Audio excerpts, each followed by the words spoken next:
Greenlight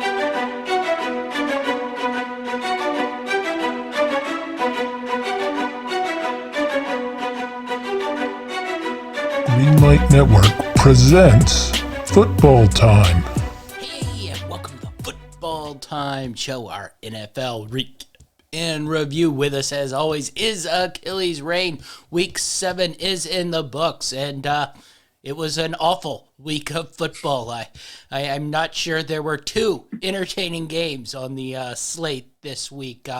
I'm probably going to go a little scorched earth in this review and pretty much trash every team in here. But what'd you make of week 7, Achilles? It wasn't that bad. I mean, there were a couple of games that at least piqued my interest. If not, for just positioning wise as far as division standings go.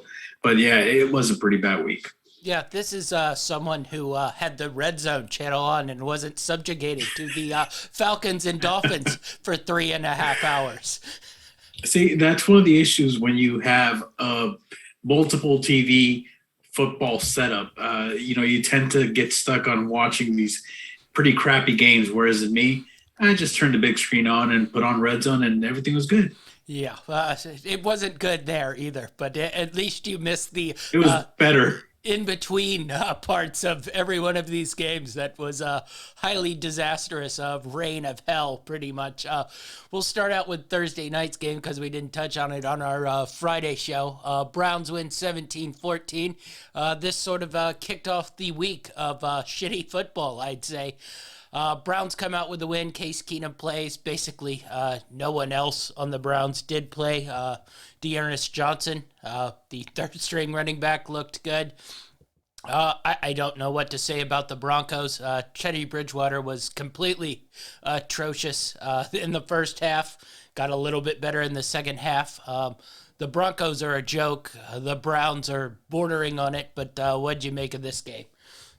I thought this game was more telling, for if you're a Browns fan, that offensive line, as far as like run blocking schemes go, they're pretty legit. It doesn't seem to really faze them who's back there or who's that quarterback for that matter. So, Case Keenum came out and won this game. A lot of people kind of assumed this was a situation where the Broncos could at least start to right the ship.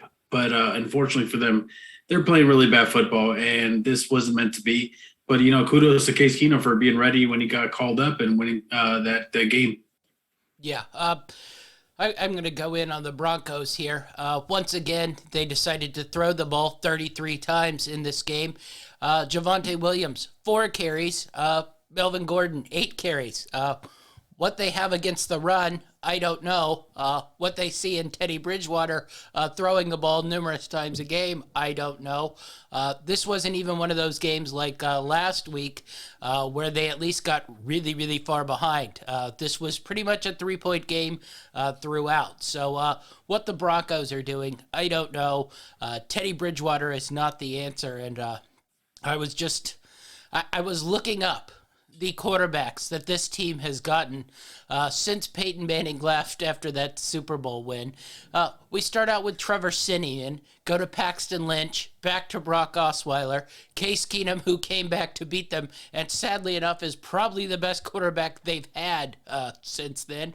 Joe Flacco had a nice little reign there. Brandon Allen, Western Kentucky pride. Drew Lock, Jeff Driscoll, Brett Rippon, and now Teddy Bridgewater. All I know is, can we please draft a quarterback in the first round this year in the draft? This has been awful to watch, and, every year we come up with the same, this team's a budding juggernaut. If they could just find a quarterback, they don't seem to have any interest in finding a quarterback. Yeah, I think the biggest issue for them going forward now is not just, can we find the right quarterback? Now is, can we fix this defense, which a lot of us kind of anticipated would be at least competitive coming into the season, and they've been anything but. So they have a lot of things to fix, and there's still time to right the ship, at least salvage the season. But it's getting tougher and tougher with each loss. Yeah, and I think they've probably missed their window with this defense as well. You can sort of see it starting to age out here. Bradley Chubb is gone for the season. Von Miller looks nothing like Von Miller has looked, and then the corners are still solid. I wouldn't go great like they were in previous years, and the linebacking crew is just awful. So, I think the Broncos have sort of missed their window with this dominant defense, and, the offense has never come along. So, I pretty much quit on this team the rest of the season. I see no way where they get better. It's a miracle they have 3 wins because they have one versus Jets, Giants, and Dolphins, which is like a combined record of 3-15 this season. So, that's all fake. We'll switch things to the Browns a little bit here. 4-3, definitely not the season I think everybody thought they would have. Can they right this ship, or is this just going to be, they can barely beat Broncos all season long? Because I think for sure we'll get into that game, but both Baltimore and Cincinnati, probably better teams than the Browns right now. And, it's sort of hard what you make of Pittsburgh. So what do you make of this Cleveland Browns team? Well, as you mentioned, I mean, right now, Cincinnati and Baltimore, maybe even Pittsburgh are probably more complete, better teams as they sit. But that's not to say that, over the rest of the season, they're a better team. I think the Browns have a really good, solid team, and they've got the right fundamentals, to win football, especially that division. They play tough on defense. They focus on running the ball and passing the ball, as an afterthought. And when they do that, that's when they play winning football. That's when they're at their best. It's when they play strong defense, focused on the run game, because they've got all the weapons to really succeed, and not just succeed, but go pretty far. And I think a lot of us felt like they probably would, especially the way they started off the season. They just have to get over these injuries. If they can get over these injuries and guys start coming back to play, maybe they won't be a complete, 100% healthy team, but they can get a few of those pieces back. They can get back to being relevant, which they still are. They're winning games, so. Yeah, I guess I can see that.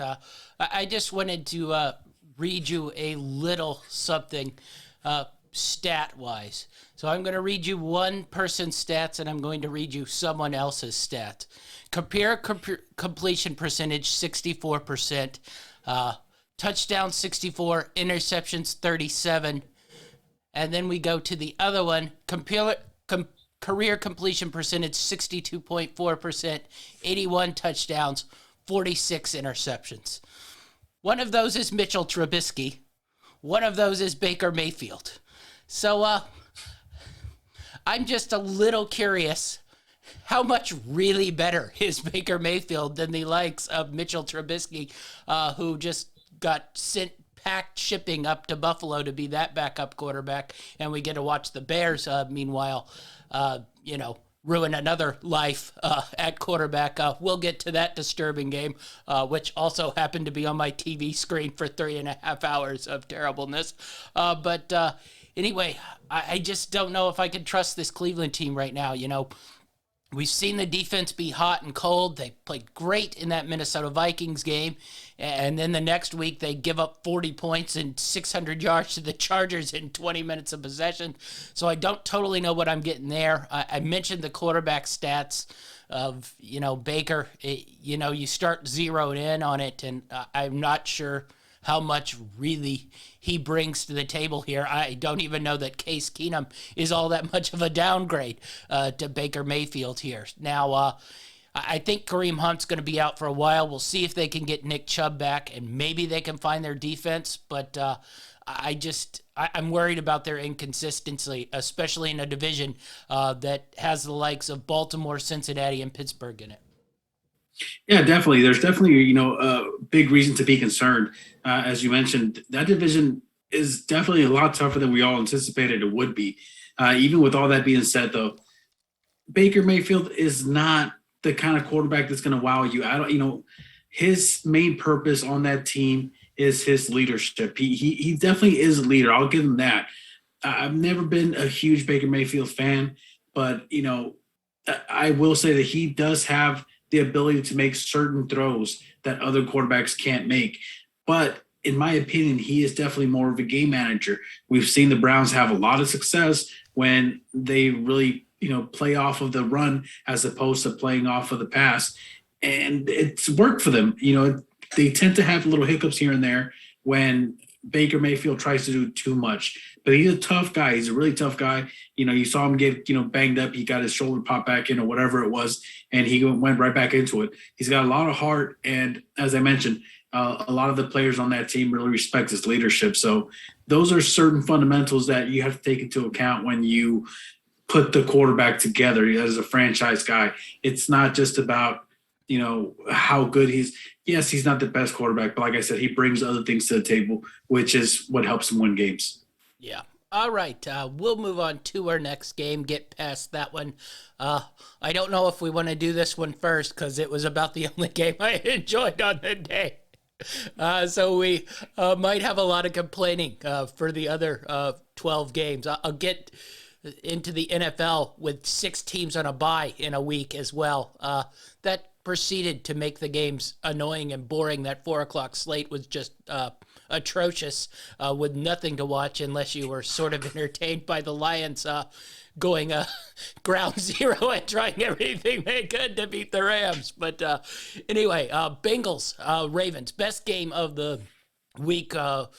Bengals just, I thought the Ravens were going to make a push there in the fourth quarter. Bengals put their foot on their throat and just squashed them and made plays in that fourth quarter, extended that lead, did not let the Ravens get back in this game. And I think we got to take these Bengals seriously. They can defend, they're fast on defense, and they have big plays on offense.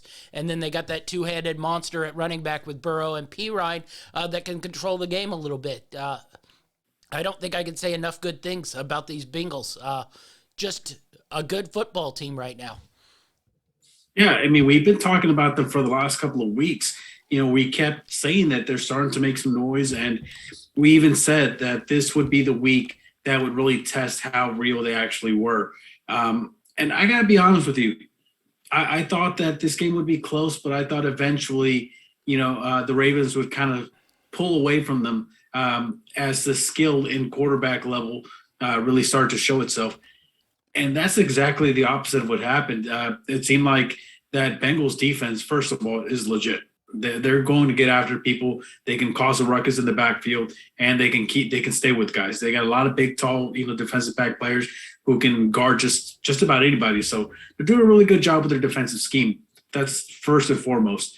Second of all, though, they're making the offense really friendly to Burrow. And Burrow, even though it's his second year, it's really his first year because he got banged up early last year and we didn't get to see his progression. And you see that even though he was banged up, he must have took some time to really study mentally as opposed to just, the physical aspects of the game. Because he stands tall, man. He had pressure in his face on several plays, and he just stood there, took the hit, and made the play. And you really got to respect that. I'm really impressed by the way they're playing, and I think that this upcoming week, if they can dominate the banged up Jets, if they can really make a statement, then this team is legit, and it's somebody you have to worry about going forward, regardless of how young that team is. Yeah.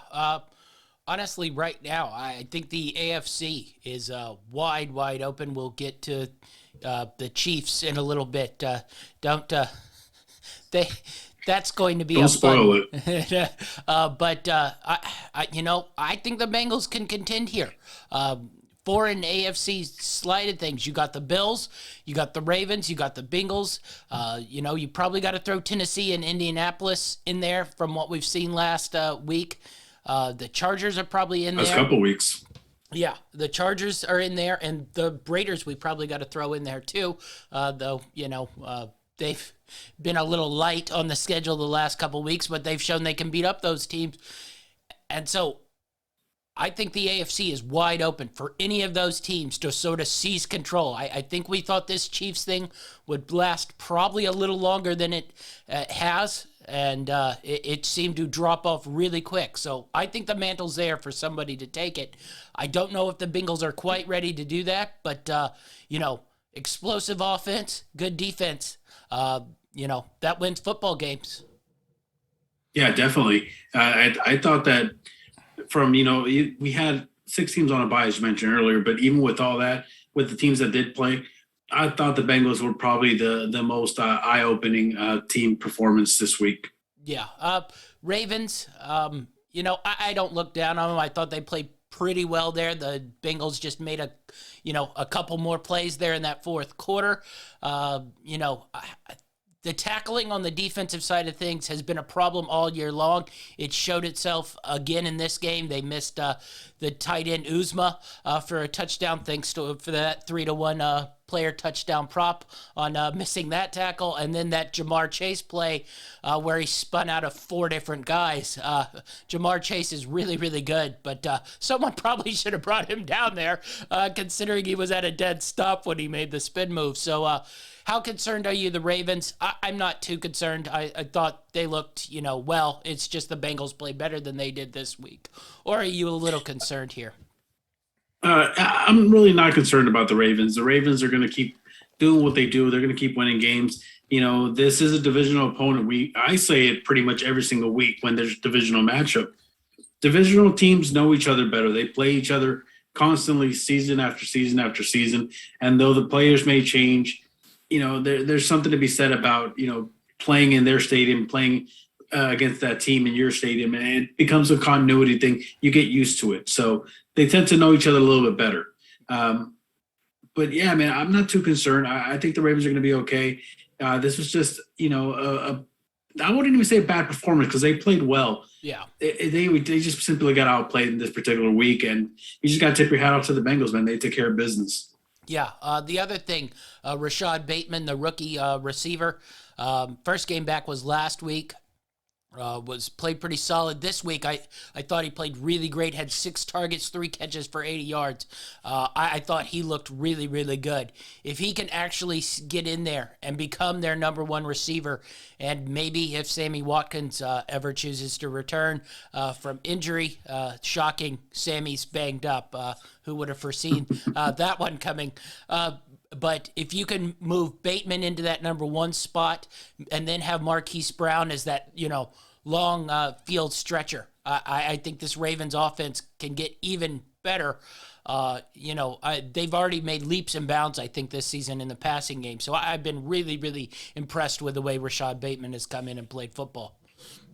I totally agree. Yeah.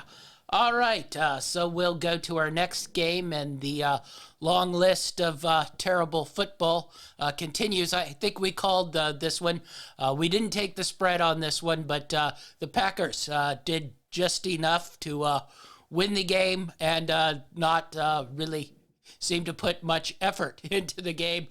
Meanwhile, Washington, possibly the most disgraceful red zone offense I've seen in my lifetime here, culminated by Tyler Heineke making a dive towards the end zone, coming up a yard short, and then assuming he got in the end zone and making a Lambeau leap like a complete moron, and then today doubling down, saying he thought he got into the end zone, like none of us have cameras that can watch a replay and freeze frame it and see that he was a yard short. But the Packers did what the Packers do. Rodgers was consistent and good, 274, 3 touchdowns, ran the ball not great, but, they didn't really need to, and the Washington football team kept turning the ball over in the red zone. So what did you make of this game? I mean, it went exactly as we thought it would. The Packers would basically outlast the Washington football team, skin each other a much better team. But, with all that being said, I do want to say that something kind of caught my eye, and it had to do with the Packers. Now, it's no reason to be alarmed because they're still winning games. They're still getting the job done. But the Packers are definitely not the same Packers of last season. It seems like it didn't really matter whether they were going up against a really good defense, just an okay defense, a defense that plays schemes well or has good personnel. The Packers were putting up big numbers, big yards, almost on demand. And it seems like this season, things have really slowed down. They started to find a good balance with the run game early on. They seem to have gotten away from that. Now, Aaron Rodgers had a really good game, so there's really no need for it. But a lot of that kind of came towards the second half of the game. And it seemed like it was a lot closer in the first half, which kind of made me concerned a little bit, because if Aaron Rodgers can't have a good game, if they can't get their points on demand as we're used to seeing, will they be okay in the playoffs? I still think they'll be okay, but it's just something that caught my eye, especially just based off how he played last season and how he's playing this season so far. Yeah. I think Bakhtiari, he's supposed to come back in the next couple weeks, probably solidify that line a little better. I look for him to get the running game going. Now, we'll preview this game a little later, but, Thursday would have been a really, really big game. They play the Cardinals Thursday night football, but now their defensive coordinator in COVID protocol, both Lazard and Adams are in COVID protocol, so we probably aren't going to end up with a very entertaining game in that one. That would have been a great test both for Arizona and for Green Bay, and it doesn't look like we're going to get really a true matchup there on Thursday night football. Yeah, there's definitely a lot of bummers in that matchup, but I still think that they can put together a pretty good show. It really depends on what type of Green Bay team shows up, because even though we'll get into the Cardinals a little later on, but the Cardinals are showing some signs. They're still really good, but they're showing some signs. Yeah. All right, we'll move on to the next game. The Falcons 30, the Dolphins 28. This game sucked my soul and life. I did end up getting the win, but watching these two teams play football, it breaks my brain pretty much. And what breaks my brain even more is now the Falcons have 3 wins and are 3-3 on the year and are a game outside the playoff picture. And if you look at their schedule, coming up, I'm afraid we're going to have to put Atlanta in the playoff picture. Would I like them to be out of my life for the rest of my life? Yes. But for some reason, that doesn't seem to want to happen.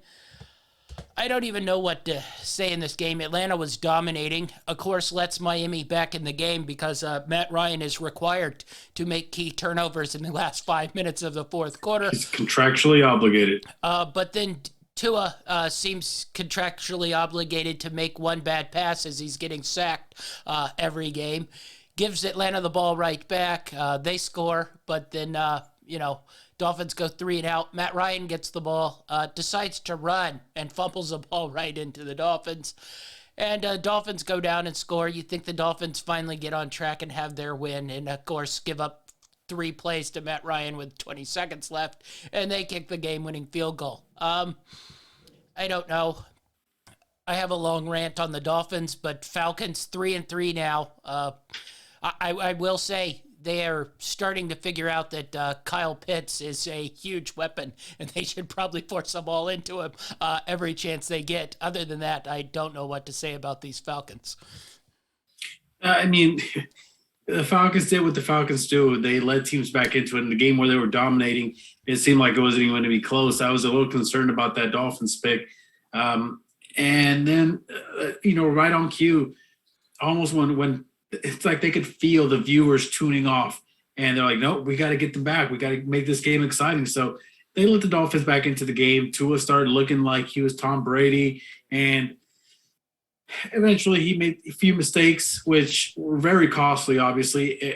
I don't know. I'm so torn with Tua. I see things I like about him, and then I see things where I'm like, dude, really? You're still doing this, even after last year? Like, I don't know. I really expected bigger things from Miami, and they're being a bit of a letdown. The Falcons, I thought, would be a little bit better, and they're still the same old Falcons, regardless of who's on the team and who's not on the team. So, I'm glad that this wasn't on my TV as much as it was on yours. That's all I have to say. Yeah. Tua, 32 of 40, really good, but 2 of those 8 misses were just awful picks. The first one I don't necessarily blame on him, though you probably shouldn't be throwing a blind pass to like your third string tight end who didn't turn around for the ball. I mean, that's sort of game situation. Realize that guy's not someone you need to be forcing the ball into in a blind situation like that. That last turnover, though, he's made one of those literally every game. He's getting sacked. He's trying to force a ball as he's falling down to the ground, lofts a ball into the middle of the field, and it gets picked. And, I can see signs of his progressing, but this Dolphins team just sucks. Their defense is atrocious. how it got this bad this quickly, I don't know. The offense, who signed 500 different playmakers over the year, Will Fuller is on IR, and, who knows with him. Devontae Parker is hurt, per always. I mean, that guy's career games are in and around the same number of career games that I have played in the NFL, which isn't good. It's just this team sucks, and they're going nowhere. And the sad part is, I think their window was last year. They don't have their draft pick this year. It's going to that Eagles team. So, I mean, I don't know what the future is here. We keep hearing the stupid Deshaun Watson rumors, but what future is that? You trade even more assets to bring in him to a situation that's just as bad as the Texans. I don't know how that's improving your team. I don't know why this defense has dropped off, so much. We really liked Flores, the first 2 years of his reign, but this has just been disappointing, to say the least. Yeah, and that was actually going to be my follow-up question to you was, do you think it's time to move on from Flores? I don't want to turn on somebody that I thought did a great job for the first 2 years, especially that first year when they were purposely trying to lose games. But I don't know how much you blame him for the draft and the GM. I'm assuming he has some part of that. And they are just terrible. And they have, what future do you see this Dolphins team having going into next year? It's not bright to me. Well, see, the reason why I even brought the question up is I'm with you. I like Flores, and I thought he was doing a really good job, an exceptional job, even at that, with the personnel that he had. But to take last year's defense, the way they were playing, and, you expected some bumps and bruises from the offense, because they had so many young players. Even if they had their guys healthy, they were still going to experience some bumps and bruises. But the defense is probably the last thing that I anticipated going wrong with this team. And for it to fall apart so drastically, I mean, how much of that do you put on the head coach?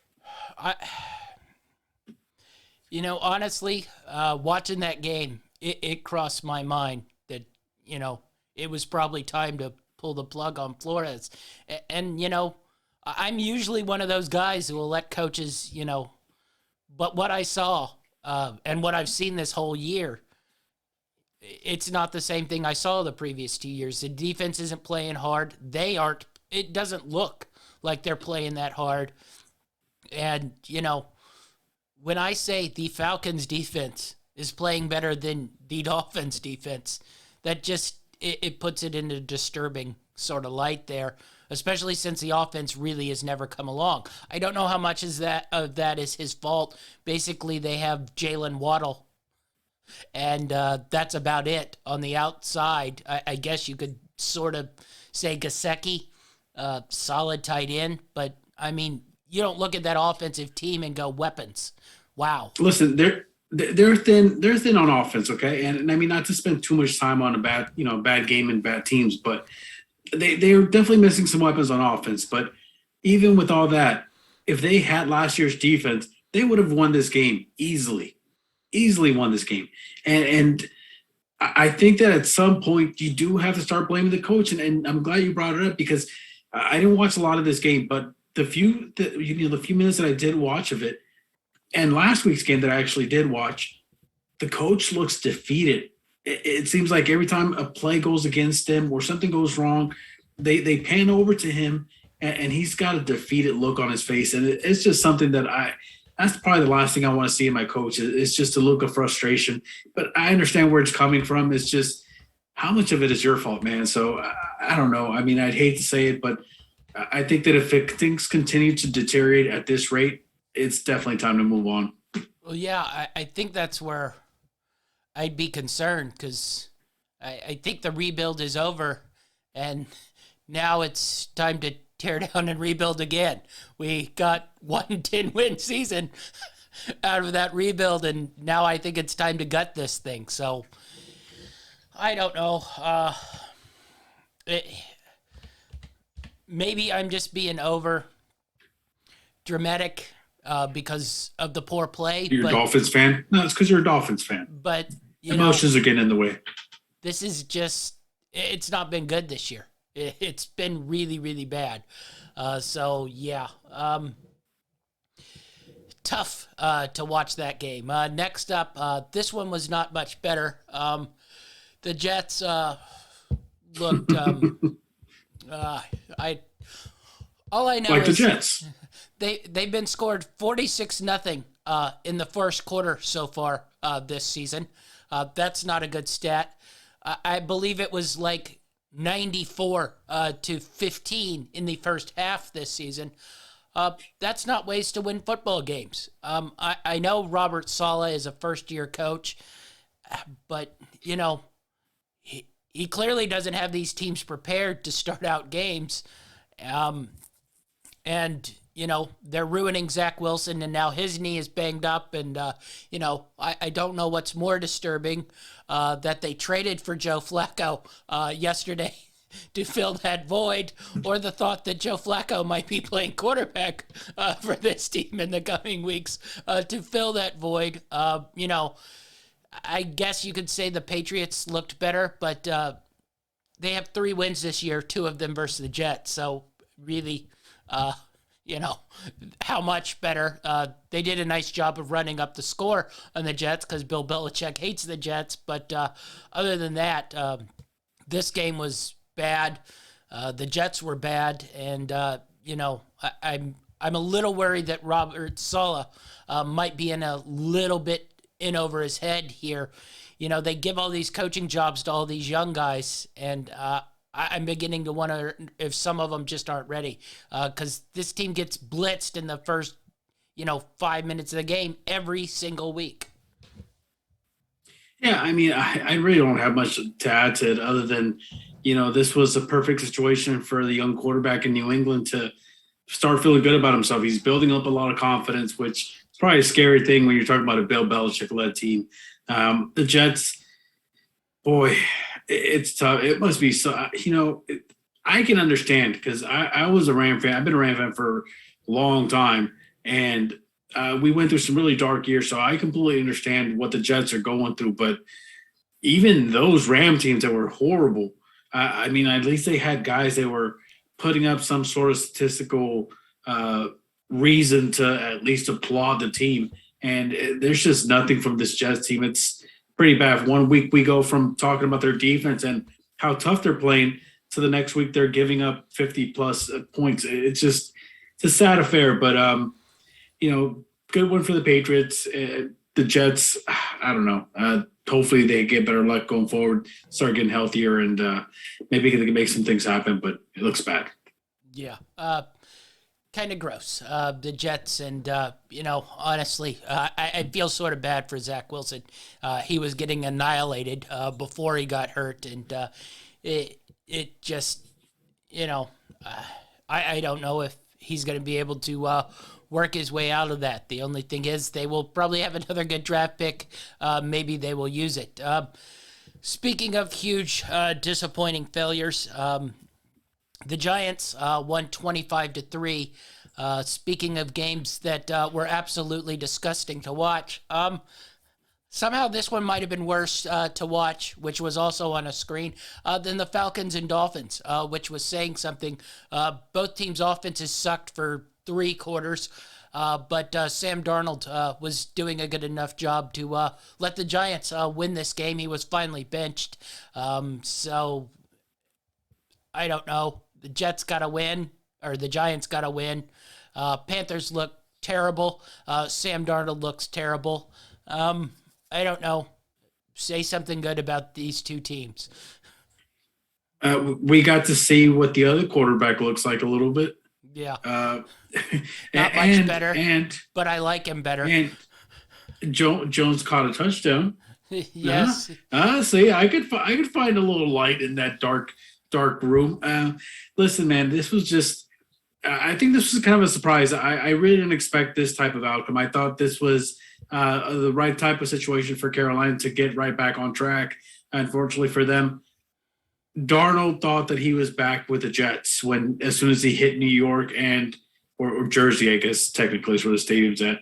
But as soon as he was back in the MetLife, he just turned into old Sam Darnold and started turning the ball over. It was a bad performance. I do have to give at least props to the Giants. They came into this game banged up, and I'm sure a lot of people, had them as heavy underdogs.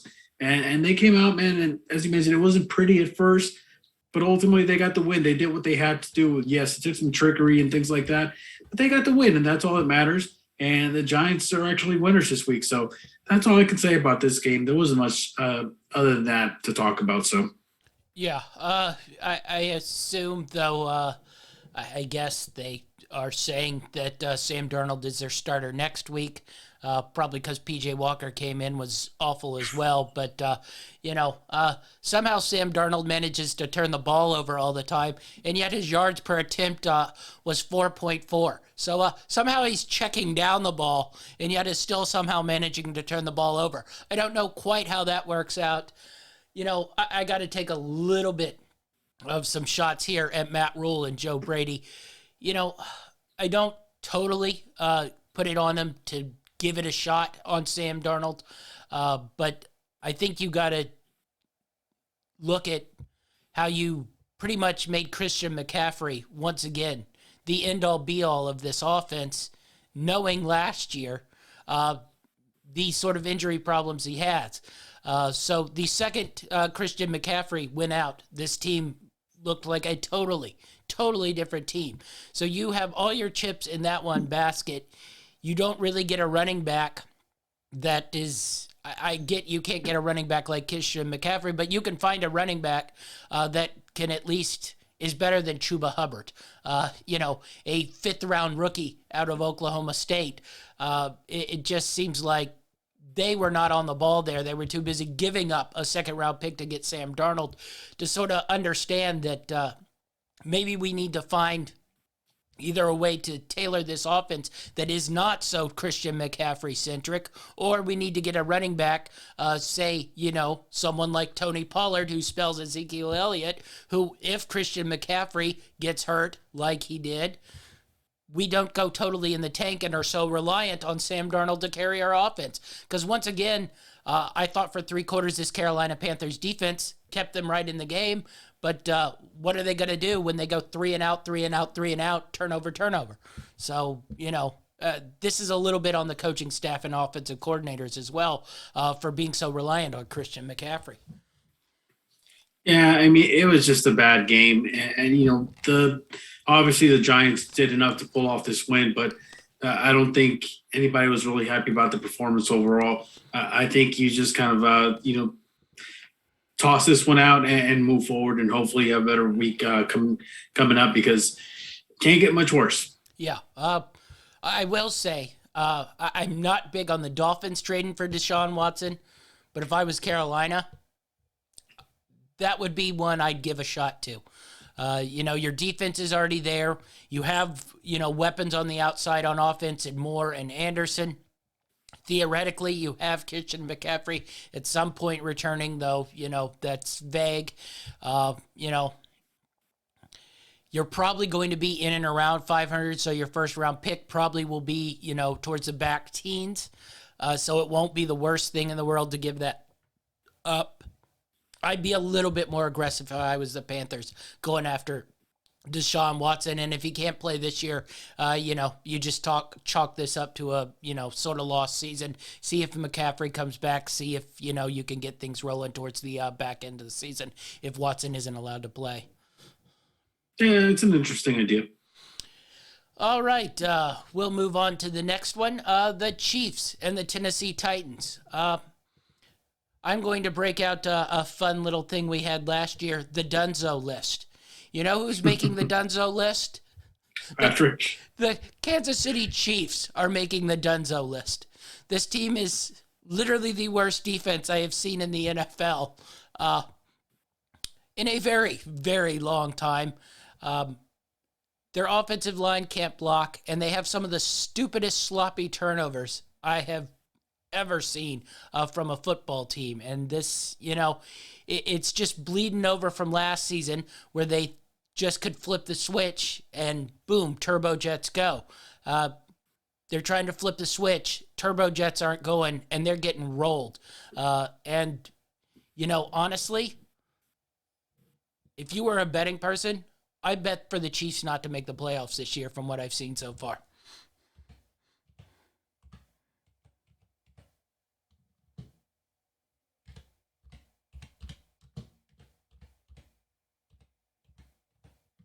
That it's heading down, especially if they keep playing the way they're playing.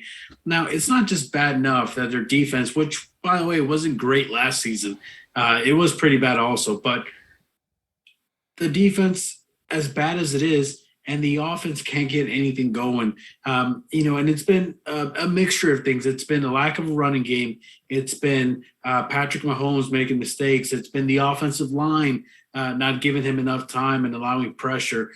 So it's been literally just about any issue you could run into. They dealt with it so far this season.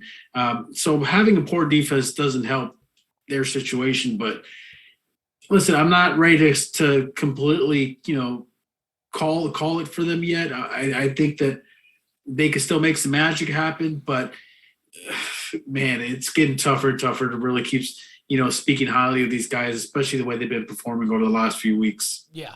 All right. I'm going to read you their schedule to close. This is also while I think they aren't going to make the playoffs. You got the easy one in the Giants next week, but then they go Green Bay, at Las Vegas, Dallas, Denver, Las Vegas, at Chargers, Pittsburgh, at Bengals, and then they close with at Denver. I mean... Okay, so out of all those games, I could maybe see them win 4 games. Yeah, that's 4. That's 7 wins. That's not getting you in the playoffs. And I just... Wow. That's what I mean when I said Cincinnati has a chance here, Baltimore has a chance here, Buffalo has a chance here, Tennessee has it. I honestly think it will be a huge, huge struggle for the Chiefs to get into the playoffs here. I mean, I'd go look at bets for Chiefs not to make the playoffs because my guess is you're still getting, plus money on that side of things here. With that schedule, it's just... With what they have done so far this year and played, that defense can't stop anybody. We've sort of bypassed the turnovers as something that'll go away, but we're 7 games into the season now. That's not going away. They're sloppy on turnovers. Their line can't block. If this was just a football team without names and you just watched it and you go, they can't block, they turn the ball over, they play bad defense, you go, this isn't a good football team. And they just aren't a good football team here. Now, I tried to look it up really quick. I couldn't find the current odds on it, but as of August 24th, the Chiefs were at plus 650 to miss the playoffs, minus 1,000 to make the playoffs. Yeah. So there was some value there for anyone who saw this coming. But again, I'm not trying to write them off just yet. It's going to take them completely turning this around in order for them to, ease their way into the playoffs. But it's not going to be easy, even if they do make it in. And if they do make it in and it's a struggle, how much, does everything they put into trying to win these games take out of them in the playoffs? There's just too many question marks. I'm definitely concerned if I'm a Chiefs fan. It's definitely something you're at least weary about. But boy, man, I can't say enough about this how bad this offense has been playing the last couple of weeks. It's playing just as bad as the defense. Yeah, and you don't factor it in, but theoretically, if D Ford doesn't jump off sides in that overtime, they make the Super Bowl 3 straight times. You don't know sort of what that's taken out of them. The only other team to do that sort of thing was the Bills in the mid-'90s, and they basically then went the next 30 years and didn't make the playoffs at all. So, I think Patrick Mahomes is young enough for that not to quite happen. Jim Kelly was sort of on his last legs there. But, you think of it like the NBA, where teams, make those playoff runs over and over and over, and it just grinds on them. And I think those 3 runs in the AFC these last 3 years might have taken a bit of grind on them. And I just think sloppiness has taken over, and they think they can flip that switch, and it's just not there right now. Listen, we're talking about the Titans and Chiefs here, and we literally focused all of our time on the segment on just the Chiefs. I think we do have to give at least a little bit of props to the Tennessee Titans, man. As much as we talk smack about them, they've come out back-to-back weeks and won some big games. So my hat's off to them, even though I didn't want to bow down to the dynamite and his gloating. But they've been playing well, man, and hopefully they can keep this up. If they can, then they're going to be a dangerous team to face off against. Yeah, I put them right in that I don't think I put them right in the top tier, but I put them in that mix that they can, if things break right, they can make a move. Really, really big game this week at Indianapolis. Probably, if they can beat that, they probably run away with this division pretty easy since they, already played the Colts earlier. I don't know what the I'll take a shot at the end of the schedule makers schedule Indianapolis and Tennessee twice in the first 8 weeks of the season. These two teams were always going to be the two fighting for the top of that division. Yeah, I don't understand why this wouldn't be, week 17. But I'm glad the two will get matchups versus Houston and Jacksonville towards the end of that. Those will be important games.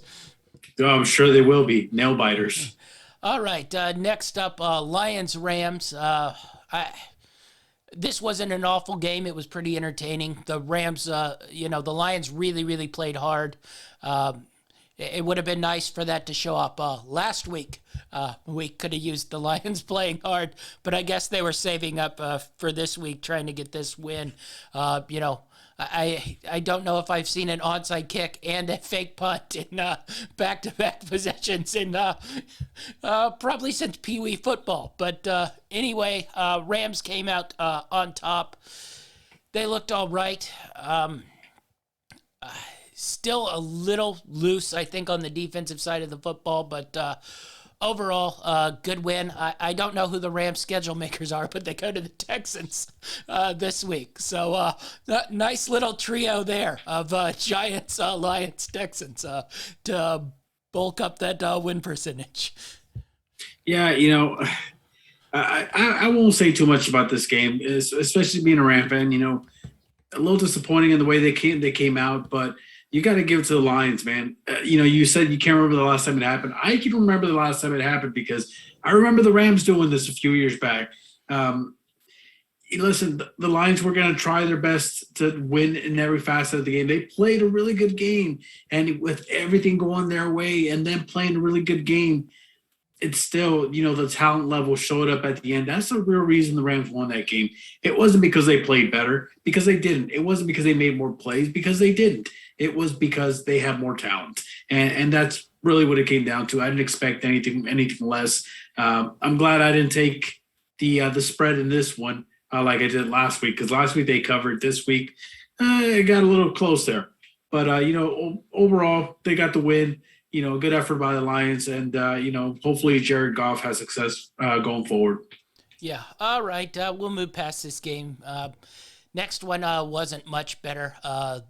Raiders won 33-22. That score is being kind to the Eagles. They got 15 points in the last 8 minutes of the game to pretend like this one is close, which I think is the Eagles' motto this year. Get blown out for 3 quarters, score a couple cheap touchdowns in the last 8 minutes and make it look closer than it was. Really impressive performance, I will say, by Derek Carr, 31 of 34 for 323. Thought he played really, really well. Just good Raiders again, especially considering Darren Waller was out of this game. So what'd you make of this game here? This one wasn't a great game, but I thought the Raiders played well once again. Yeah, I was a little concerned when I found out that Waller wasn't going to be playing, because I thought it was really going to limit the ability of Derek Carr to spread the field. And then in turn, it would really limit the ability of the running backs to find holes with, the defense kind of coming down on the box. And It actually went the complete opposite way. The Raiders came out and they were very aggressive. They were efficient and they made plays, man. And I listen. I know the Raiders are a good team, but part of me felt that there was maybe a 1 week gap where they would play well once they kind of hoorah together, and then they would start a downfall trend. But if anything, it seems like they're going to try and continue to play the way they've been playing, the way they started off the season. And if they can do that, man, this Raiders team was playing really good, and they've looked good over the last 2 weeks. So I think that hopefully they can keep this going, keep momentum going, and keep winning more games, because right now they're in a tight race in that division. Yeah. I like when the Raiders are good. It's fun. Eagles, much the same. Not very good defensively. Not that great offensively. There's some sort of fake stats in there that make it look better than it was. But if you watch this game, you saw the Eagles couldn't do anything on offense till that last, handful of minutes.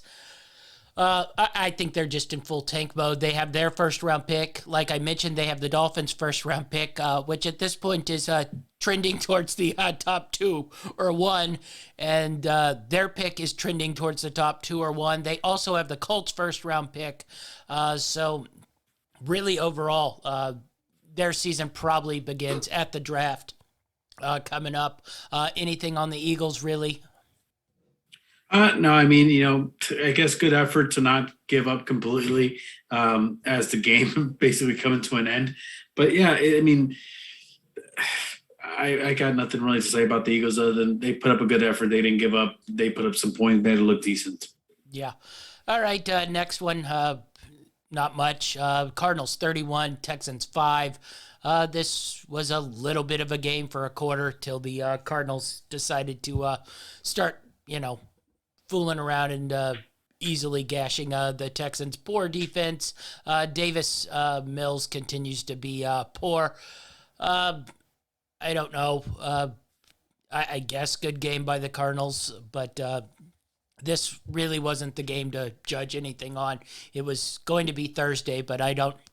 Once again, this season is just breaking for the Cardinals quite nicely. You get all hyped up, you look ahead, you got that Thursday game versus Green Bay, and then you sort of get home Monday, and it's like, defensive coordinator out with COVID, Devontae Adams out with COVID, Alan Lazard out with COVID, and you're like, this game got much, much worse. So what'd you make of the Cardinals here? Listen, the Cardinals, okay. We've said it several times. They're a good team. They've got a lot of really good players. They have a lot of talent at every skill position on that team, but they've also caught a lot of good roles for them.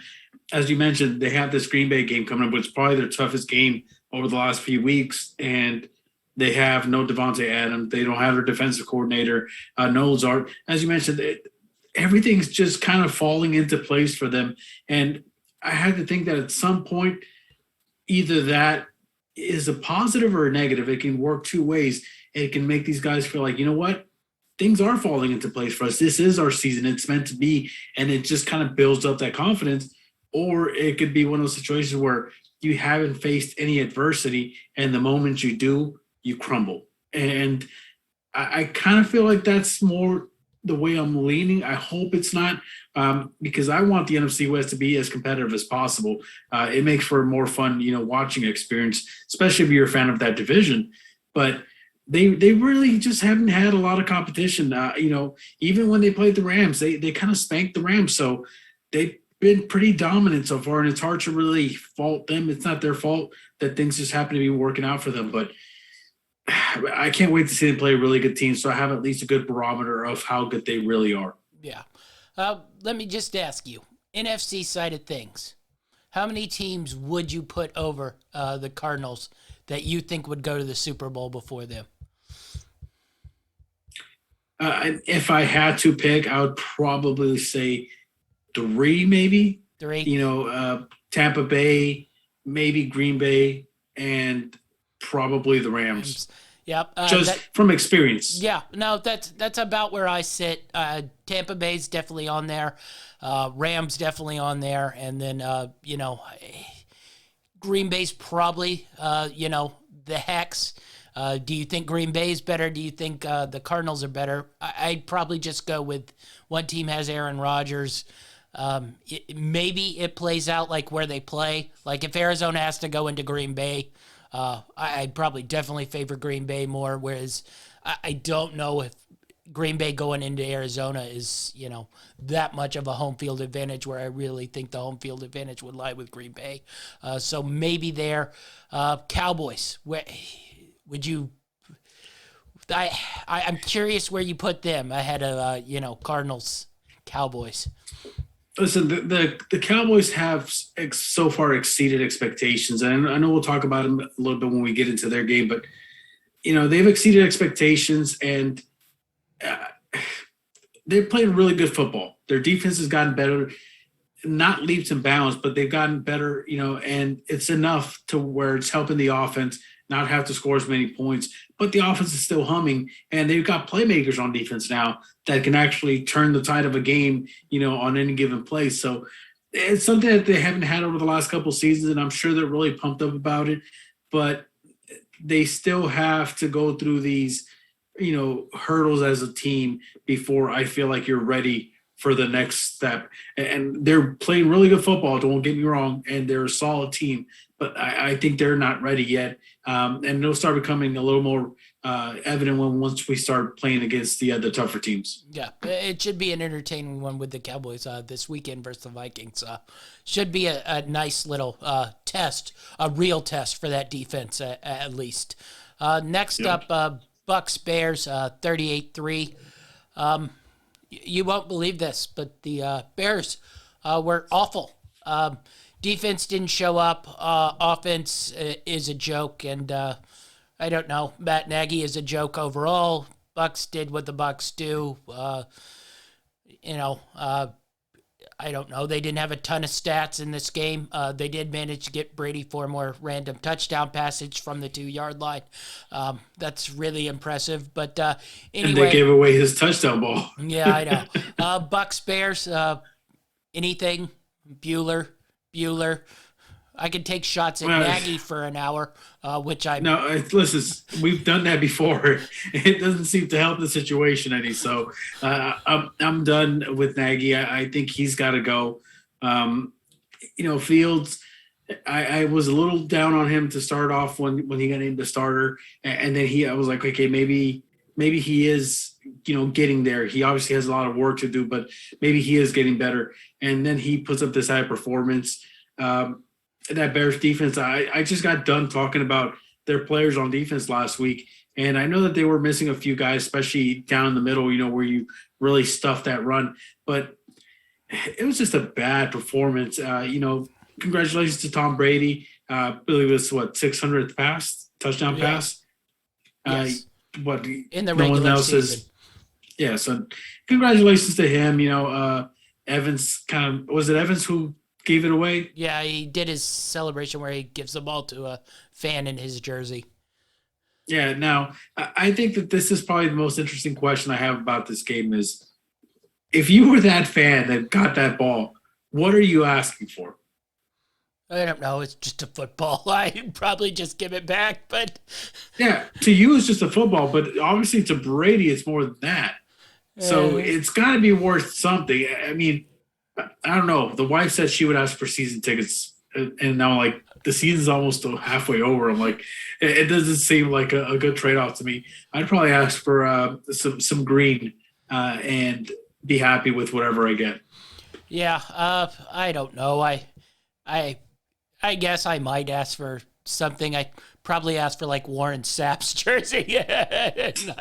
Of course you would. I wouldn't ask for any of the current players. I'm pretty sure you could get that jersey for cheap right now. I'd be like, could I get an old school Jaquez Green and Warren Sapp jersey?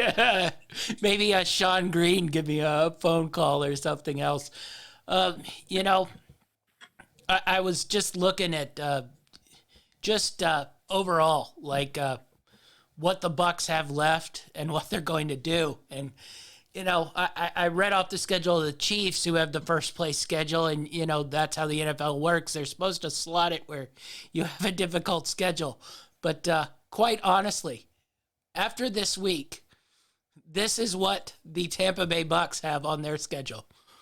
At Washington, Giants, at Colts, Falcons, a tough one in the Bills, mind you, Saints, Carolina, Jets, Carolina.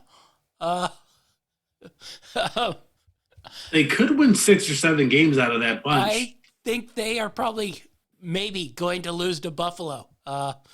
And that's about it. They have the at Saints this week. We'll get into that game of putridness in a couple here. But honestly, I think these Bucks could probably go 15-2 without much problem here to close out this season. How much they're trying for that. But the other thing is, I don't know how tested we think they're going to be going into playoffs. Because, you look at their schedule. They played the Rams, good team on their schedule. They lost that one. They played Dallas to open. That was a close 2-point game.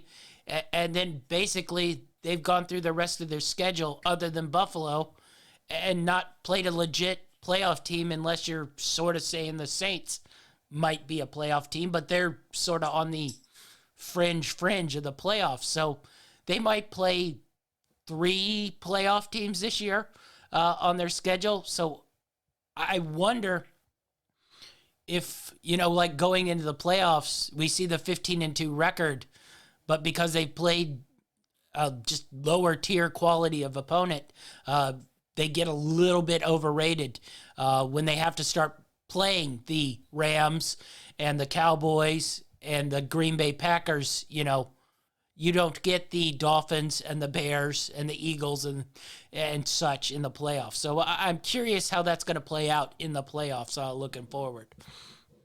Yeah, it might make an impact. We talk about how lucky the Cardinals are and just the way that things have fallen into place for them. But in a way, it kind of just worked out for the Buccaneers as well. They've been struggling with a lot of injuries, especially on that secondary.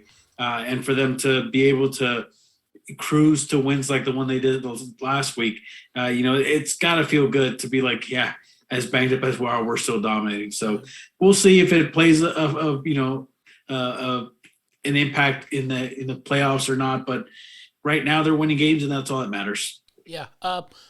Good offensive game plan by Nagy. Tampa only missing 5 of their top 7 corners. I'm glad you couldn't pass on them, because Jesus. All right, no more shots at Nagy, other than he's possibly the worst football coach of all time.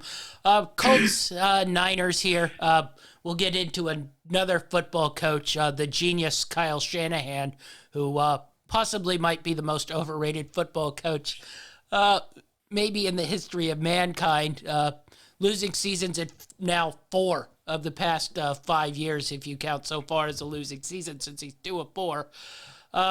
I granted it was a monsoon, but that seems to be the Niners. They always have some sort of excuse. But really there's always a monsoon or an earthquake, or Kittle's hurt, stunned. He gets hurt every year. Raheem Mostert is hurt. The only time he wasn't hurt was during their one Super Bowl run. So, I'm a little over the Niners' excuses, but Colts defense looking good. Offense starting to come around. Wentz wasn't great, but I don't think anybody would have been great in that style of weather. Jonathan Taylor, that running game starting to maul people. I'm getting more and more in love with these Colts here. I think we both thought they're going to start slow, but at this point we thought the Colts might come around and be able to put on a run here. Yeah, I actually mentioned it in our pick show. I thought that this Colts team had played a lot better, over the last few weeks. They really found their identity. Wentz had really figured out that, listen, it's not really for me to make big plays. I can rely on my running backs. I can rely on my running game. And as I said, I can dump it off to these guys. I don't have to go for a big play. My defense will keep me in games as long as I don't make mistakes. And that's recipe has worked out for them over the last few weeks, which is why going into this game, even though they were considered underdogs technically, I know there was bad weather and it could have been a different type of game had we had really good weather, but we don't get to pick what the elements we play in are. It's just the way it works out. Mother Nature has a mind of its own. So with all that being said, the Colts played a really good game, and yes, it wasn't pretty. It wasn't a pretty win. It wasn't the flashiest of wins, but they went, to a team that probably was more prepared than they were, seeing as how they actually got, more of a chance to really put together a game plan to go up against these Colts, and they took care of business. So I think you got to give them props there. They really haven't took their foot off the gas. They've had to learn a lot of things, with the new quarterback in place and everything, but they're starting to find a groove. And if they can find that groove and get close to what they played like last season, then I think this is going to be a scary team. And, the Titans are sitting pretty at first, but listen, the Colts are starting to make some noise. So I wouldn't start to rest on my laurels just yet. I think that you got to stay competitive because it might be a dogfight towards the end. Yeah. All right. I want to play a fun little game with you, with the boy genius, Kyle Shanahan. Let's just go into coach's winning percentage. You tell me if this coach had a better or worse winning percentage than Kyle Shanahan. Chip Kelly, better or worse winning percentage? I'm going to say better. You're correct. Better winning percentage. Joe Philbin, the disgraced Dolphins coach. Better or worse winning percentage? I think I understand the trend of this game, but I'm going to sound like a genius here, and I'm going to say better. That's correct. 46.4 win percentage on Kyle Shanahan and 44.3. Here's another fun one. Jerry Granville, the psychotic Falcons coach. Better or worse winning percentage than the boy genius Kyle Shanahan? Now, I mean, you don't even have to ask because I'm a football genius, but I'm going to say better. Better is correct. How about this one? You'll like this one. Rex Ryan, the disgraced and embarrassed Rex Ryan, who everybody thinks is such a terrible coach. Better or worse career winning percentage? Well, listen, even as bad as people think he was, I do remember that he made the Jets at least fun to watch and somewhat relevant. So I'm going to say better. That's correct. Better. You should also know Ray Rhodes, better winning percentage. I will say he does slightly have a better win percentage than Herm Edwards, Dick Duran, and Chan Gailey, which is about the company he's keeping at his win percentage. So, we all love his zone blocking schemes that aren't even his zone blocking scheme. They're his father's zone blocking schemes. Maybe we can lay off the Kyle Shanahan offensive genius moniker just a little bit here because these 49ers, once again, not a good football team. We made excuses for them last year because they had injuries, but at some point, your football team is your football team, and he's not winning football games other than that one season. Yeah, listen, it was a really tough loss for them. Definitely a loss that they couldn't afford. Now they seem to fall even deeper and deeper down the rabbit hole. And every time they look up, besides just daylight, fading daylight, by the way, they see the Cardinals and the Rams just, going even further and higher up. It's just, they were in a bad situation. They really needed this game to at least try and keep pace with these two teams, and they couldn't pull it off. And really, it's on them, because the Colts have to play in the same type of weather, so you can't blame it on the weather. Yeah, and they're a dome team, for God's sake. So, Niners, I'm pretty much through with them, too. So we'll see. Maybe at some point Trey Lance gets his chance and gets some reps, but if I have to hear the Kyle Shanahan offensive genius from the stat nerds, maybe we can start quoting Ray Rhodes as defensive genius. I don't think anybody's out there ready to rehire him anytime soon. All right, Saints Seahawks. This game was possibly the capper of the awful weekend that it was. Saints win 13-10. Jameis Winston was on the football field. I don't think the Saints trust him to do anything. Basically, it was try to get the ball to Alvin Kamara as much as possible and hope that the Seattle Seahawks have no offense and Geno Smith is terrible at quarterback, which he was. So, good win by the Saints. Thoughts on the Saints, 4-2. But I mean, I like this defense, but this offense, they are so scared to legitimately do anything with Jameis Winston. I don't know what their ceiling could possibly be. Listen, I joke around a lot about Jameis Winston and his LASIK surgery and how he's a better quarterback now. But the reality of it is that, Jameis is who Jameis is. We know what he's going to bring to the table. So I don't blame New Orleans for trying to keep him on the leash. He's not the guy you want slinging the ball around, because I guarantee you that the wrong guy's going to come down with it half the time. Especially if your defense is as good as the Saints. I mean, why give them extra possessions? Exactly. That right now, that's your bread and butter, is that defense. And they seem to really have found their identity with that running game.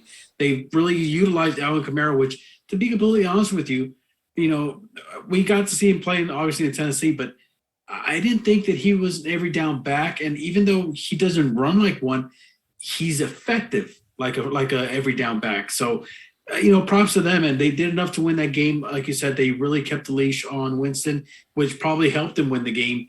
But Seattle, just like San Francisco, they really needed a win. I know that it was going to be tough with a lot of guys that they had hurt, but they got that big play from Metcalf, and you thought that it was really was going to be what was going to start the trend for them to be like, oh, we can win with anybody, it doesn't matter. And we thought that defense would start playing better. Defense played okay, but listen, it's tough, really, really tough for them. Again, the Rams win, Cardinals win. They just pull further ahead. And if they are going to salvage this season, they got to start winning some ball games before Russell Wilson comes back, because otherwise, what's the point of bringing him back? Yeah, I will say they've been beneficial to me in the money department, because they cover all these games with Geno Smith at quarterback. They don't win any of them, but, it's just it's probably just one of those years where, it's bad luck. Their defense at least played somewhat better, I suppose. I mean, the Saints really didn't, do a whole lot on the offensive side of things, but they're going to have trouble winning games with Geno back there. So, and the running attack did not look as effective as it did last week. So that hurt them too. I'm curious, what do you think their record would have to be? They're saying maybe week 10 for Russ. I saw that thing on his hand. I was not optimistic, mind you. But what do you think their record would have to be to still have slight playoff hopes here? When do they assume or when do they predict he'll be back? They said maybe week 10, but like I said, he still had a full cast covering his whole hand, so. Let's just say he comes back week 10. In order for them to at least become threats, for a playoff spot or a wild card spot, they have to win their next 3 games. I don't think you can go into Russell Wilson week 10 coming back from injury and you're under 500. I don't think you can do it. I don't think they could win at that point. I think it'd put too much pressure on Russell Wilson to make things happen, which in turn could only be worse for him, because you risk re-injury, and then that puts him out for even longer, and then puts your whole franchise into a tailspin. I don't know. I think they would have to win their next 3 if they really want to contend for a playoff spot when Russell Wilson comes back. Yeah, probably so. Them in San Francisco, I've sort of just pushed down the pile. Saints-wise, let's put the Saints in Minnesota in a pot here. Which one do you lean more towards probably grabbing that last or so playoff spot? Tough, because I really like the Saints defense, and I think that the Vikings offense is super explosive, but if I had to pick one of them, I would say that I'd probably lean a little bit more towards the Saints. And it's because, one, defense wins championships. Now, I'm not saying they're going to win a championship, but defense will win you games. We've seen Minnesota's offense make blunders, even when they're going up against pretty bad defenses. And 2, I think the Saints have a much better coach, at least, when it comes to being able to implement a game plan and a strategy to beat your opponent. I think the Saints are better off in those two categories, which is why I lean slightly more towards the Saints. Yeah, I guess so. We'll see with the Vikings. Big game coming up this week off the bye for Minnesota versus Dallas. All right, let's get into the Thursday night game a little bit. Arizona, Green Bay, we already mentioned, I guess it hasn't been ruled out yet with Devontae and Lazard. They have to have, like 2 negative tests in a row, but I would not be optimistic that they make it back for that Thursday game. But what do you think goes down in this Thursday game here? I mean, I think this is probably going to be tight early on, but as the game progresses, we're going to start seeing the gap in talent with all those guys from Green Bay being out, with them not having their coordinator to be able to call defensive plays, especially against this potent Cardinals offense, which can attack you from just about every angle. So I think it might be tight close, in the beginning, but the Cardinals will start to pull away as the game progresses. And if it goes any other way than that, I think it's going to answer more questions about the Cardinals than it will about the Packers. Yeah. All right. Let's move into our best and worst of the week. Let's get into the best of the week on the offensive side of things. What do you got for us on the best of the week? For best of the week on offense, I am going with quarterback from Cincinnati, Joe Burrow. Burrow was just flat out impressive. Going up against a divisional foe, the young quarterback led his team to an impressive win, tallying up 416 yards and 3 touchdowns with just a small blemish with that interception. But overall, still a great day.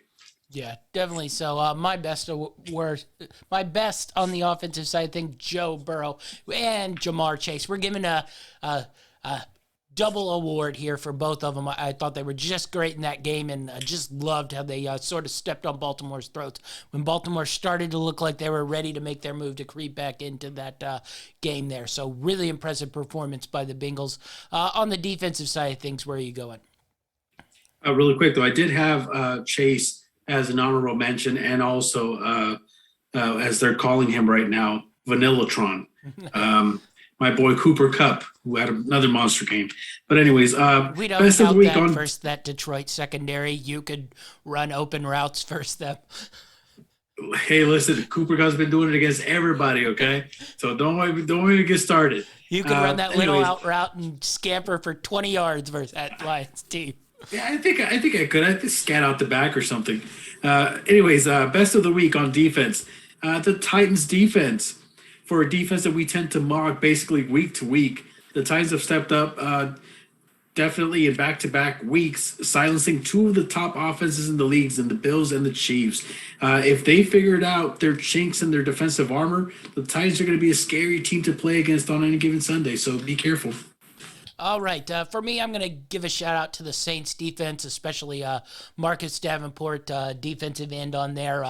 I don't think the Saints get enough love on the defensive side of the ball, but they're easily one of the best defensive teams in the league, and carried them. And Marcus Davenport has been great along that line. Demario Davis has been a great linebacker for them. So, really just really, really good defense for New Orleans here that, people I don't think quite know. New Orleans defensive team now.